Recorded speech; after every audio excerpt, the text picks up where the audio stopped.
Well, God uses an unusual character to confirm the calling on the children of Israel to be a people set apart from the world until the day they birth the reign of the Davidic Messiah on earth. In the meantime, you and I are called to bless them.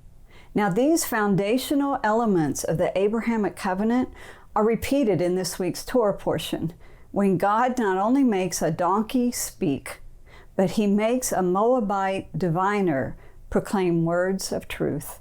So welcome to this week's Shabbat Shalom devotional, when I seek to share a little inspiration and bring just a little peace to the close of your very busy week.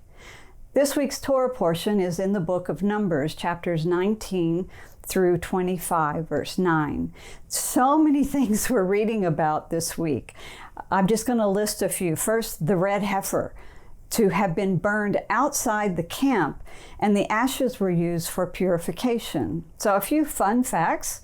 Well, this purification was particularly for people who had come into contact with the dead. So without this rite of purification for 2,000 years now, this means that everyone is ritually impure in the world, because we've all had to deal with the death of a family or a loved one, a family member or loved ones. Now, another fun fact today, they are once again raising red heifers without blemish, just preparing for the time when they can reinstate this sacrifice.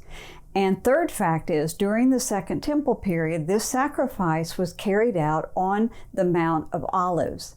Interesting that the place that was to purify the people from having been in contact with the dead is now today the largest burial place for the dead in all of Israel. Interesting, huh?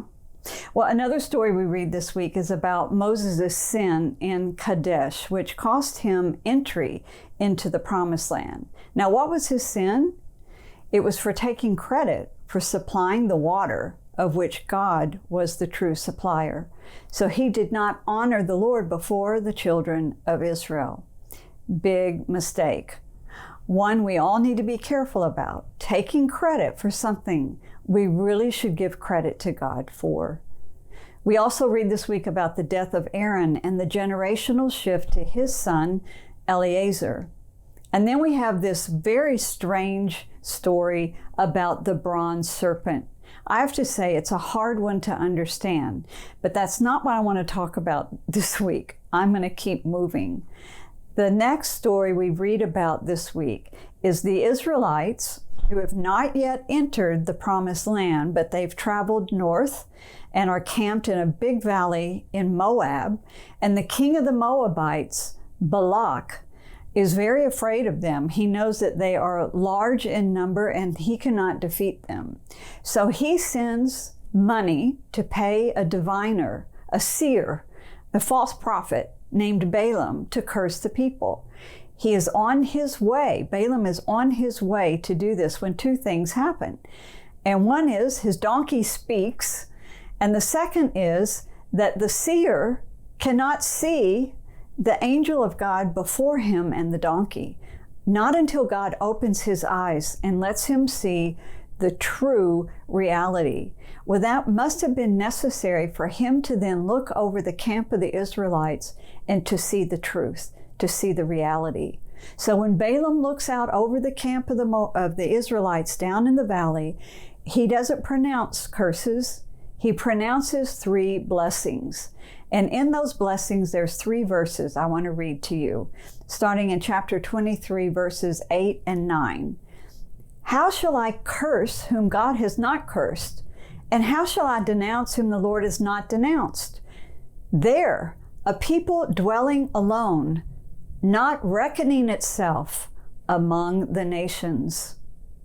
Then chapter 24, the last half of the 9th verse. Blessed is he who blesses you, and cursed is he who curses you. And then in verse 17, a star shall come out of Jacob, a scepter shall rise out of Israel. So what does this mean? That the children of Israel were called to be separate, alone, apart from the ungodly and pagan nations, into a lonely place, but one in which they would have fellowship with their God. This was in order to give birth to the coming king who would arise like a star out of Israel. At that point, all the world will see Israel's king and be drawn into his light. Until then, they must live alone and fulfill this calling of God to be the vehicle of his redemptive plan. What a profound description of the calling on the Jewish people and why we need to pray for them and bless them. God wants us to bless them, and in return, he has promised to bless us as well. So with that, I want to wish you Shabbat Shalom.